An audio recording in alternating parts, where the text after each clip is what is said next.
Em 5 de setembro de 1945, em uma instalação recém-construída às margens do rio Ottawa, no Canadá, um reator nuclear experimental foi ativado pela primeira vez. A Zero Energy Experimental Pile, ou ZEP, produziu apenas 1 watt de potência. Mas, ainda assim, foi a primeira reação nuclear autossustentada e geradora de energia da história a ocorrer fora dos Estados Unidos. O sucesso desse experimento abriu caminho para o primeiro reator nuclear canadense em tamanho real e totalmente funcional. No entanto, em menos de uma década, o local, laboratórios de Chalk River, também seria o cenário do primeiro fusão do núcleo do mundo. Os laboratórios de Chalk River foram planejados na década de 1940, durante a Segunda Guerra Mundial. Pesquisadores da Universidade de Montreal realizaram pesquisas nucleares ultra-secretas em colaboração com colegas da Grã-Bretanha e dos Estados Unidos.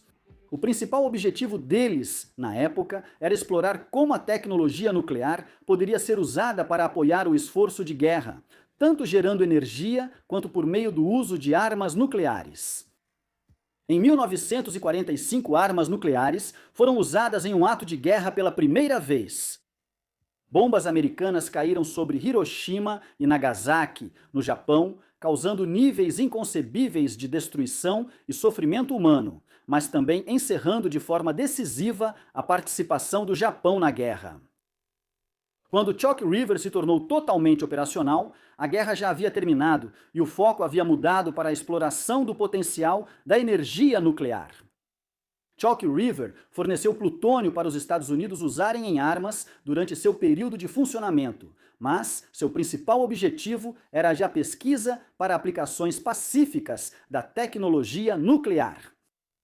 Para a sua época, Chalk River era uma instalação extremamente futurista. O campus, como era chamado, era moderno e elegante e era mantido em excelente estado. Robôs controlados à distância faziam quase todo o trabalho perigoso perto do núcleo. E qualquer funcionário que precisasse trabalhar com material radioativo era constantemente monitorado por profissionais médicos e rotineiramente escaneava suas roupas em busca de contaminação usando detectores feitos especialmente para isso. Nas áreas dos funcionários, as paredes eram descascadas e repintadas regularmente para minimizar o acúmulo de partículas radioativas. Até mesmo prédios inteiros eram ocasionalmente demolidos e reconstruídos quando ficavam muito contaminados. O reator em si consistia em um silo de alumínio selado com cerca de 8 metros de altura ou 26 pés e 3 metros de largura ou 9,8 pés. Dentro desse recipiente havia uma grade com 175 tubos verticais, sendo 163 contendo combustível de urânio e 12 contendo barras de controle revestidas com carboneto de boro. Essas barras eram essenciais para controlar o reator. Elas podiam ser removidas ou inseridas no núcleo por uma máquina. O revestimento de carboneto de boro nas barras absorvia nêutrons, desacelerando ou interrompendo reações nucleares. Quando barras suficientes eram inseridas no núcleo, a reação cessava. A reação também podia ser controlada pela injeção de água pesada, uma substância que desacelerava os nêutrons e, portanto, aumentava sua reatividade. Drenar a água pesada de dentro do reator também podia desacelerar a reação. Água comum era circulada ao redor do reator para atuar como refrigerante. Centenas de trabalhadores foram treinados para manter e operar o reator com segurança. Muitos deles moravam na nova cidade planejada de Deep River, próxima à usina, onde desfrutavam de aluguéis baratos, instalações modernas e uma variedade de atividades sociais organizadas por seus colegas de trabalho. Deep River tinha clubes informais para tudo, de degustação de vinhos à observação de caracóis. Era considerada por muitos uma comunidade modelo, adequada para abrigar a população trabalhadora de uma das instalações de pesquisa mais avançadas do Canadá. No dia 12 de dezembro de 1952, o reator nuclear dos laboratórios Chalk River estava sendo usado para realizar uma série de testes.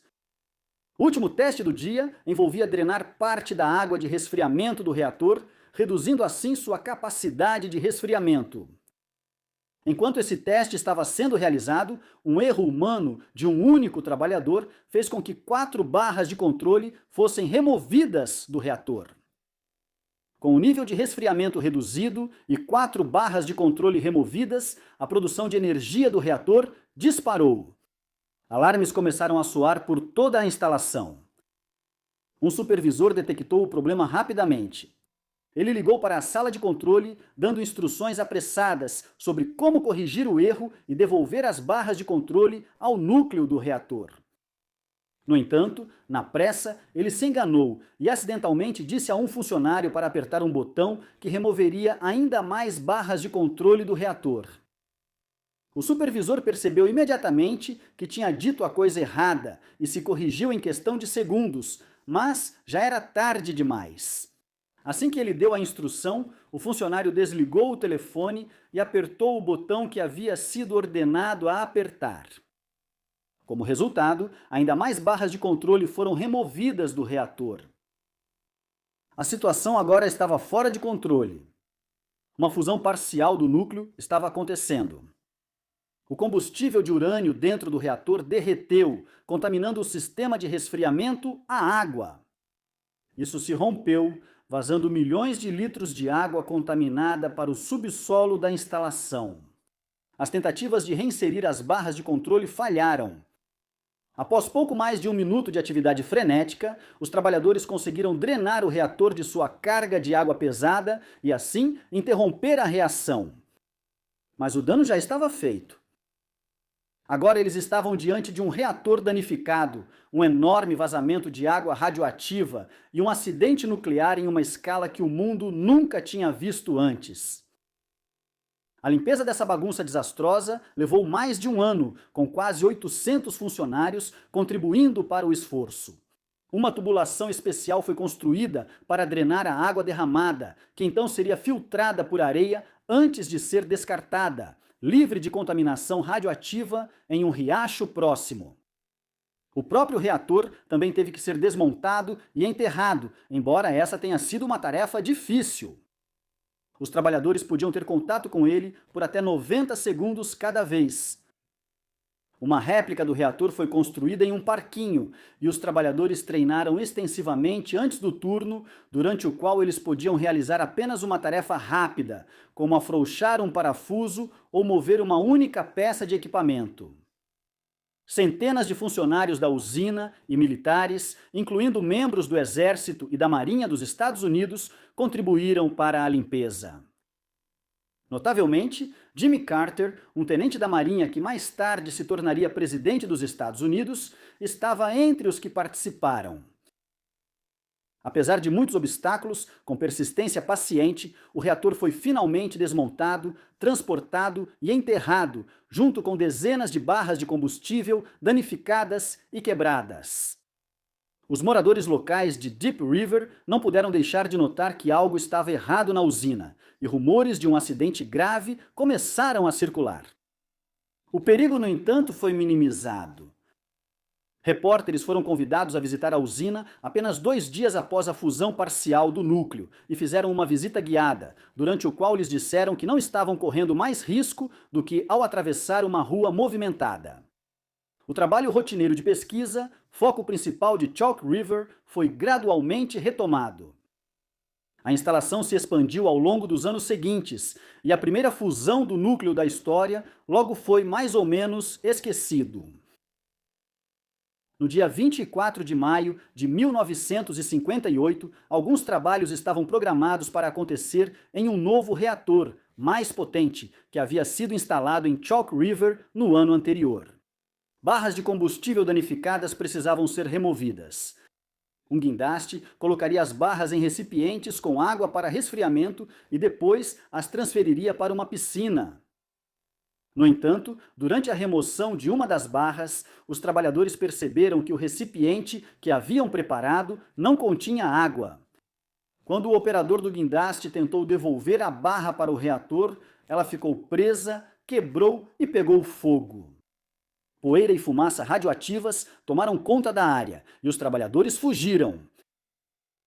Depois de alcançarem uma distância segura, eles se reagruparam e voltaram ao reator com baldes de areia. Até mesmo alguns funcionários administrativos ajudaram a carregar esse material para a zona de perigo. Trabalhando em turnos de 2 minutos, para minimizar a exposição à radiação, eles corriam por uma passarela e despejavam a areia sobre a barra de combustível em chamas até que estivesse completamente extinta. Pela segunda vez em 6 anos, centenas de trabalhadores foram encarregados de limpar a bagunça e os danos resultantes de um acidente nuclear. Eles faziam isso em turnos curtos para minimizar a exposição à radiação perigosa, cada pessoa trabalhando por no máximo 10 minutos de cada vez. Um grande número de trabalhadores foi necessário para concluir a tarefa, cada um deles arriscando sua saúde para contribuir pouco a pouco com uma vasta operação de limpeza. Dessa vez, a operação de limpeza levou cerca de 6 meses e envolveu 1.200 trabalhadores para ser concluída. Chalk River retomou suas atividades com diversas mudanças nos processos e melhorias na segurança. Embora tenham ocorrido pequenas emergências nos anos seguintes, não houve acidentes graves envolvendo um reator nuclear lá desde a década de 1950. Os 2 acidentes que ocorreram na década de 1950 não resultaram em mortes imediatas, mas muitas das pessoas que participaram da operação de limpeza sofreram consequências. Os trabalhadores que ajudaram na limpeza apresentaram uma incidência de câncer muito maior mais tarde na vida, 4 vezes maior do que o restante da população. Muitos trabalhadores tentaram solicitar uma pensão ou compensação pelos danos que sofreram durante o trabalho, mas tiveram seus pedidos repetidamente negados. Só no início dos anos 2000 que os militares canadenses puderam reivindicar cerca de $20 mil em reconhecimento pelo serviço prestado em Chalk River. E somente em 2021 que uma compensação financeira foi finalmente prometida aos funcionários civis que ajudaram na limpeza. Em 2005, o enterro do material radioativo produzido durante o acidente de 1952 foi revisado. Foi observado que algumas das barras de combustível envolvidas haviam sido enterradas em caixotes de madeira, que desde então apodreceram, permitindo que as barras de combustível entrassem em contato com o solo. A relativa falta de cautela que foi tomada ao enterrar as barras de combustível foi vista como resultado do pouco que se sabia sobre acidentes nucleares na época. O material em questão foi escavado e transferido para um local de armazenamento mais apropriado.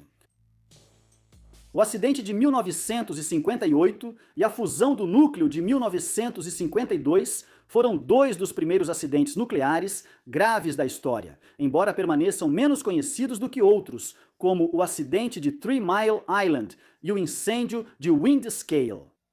Para as pessoas que trabalharam para corrigir os danos e limpar os vazamentos radioativos em Chalk River, porém, esses acidentes são desastres que jamais poderão ser esquecidos.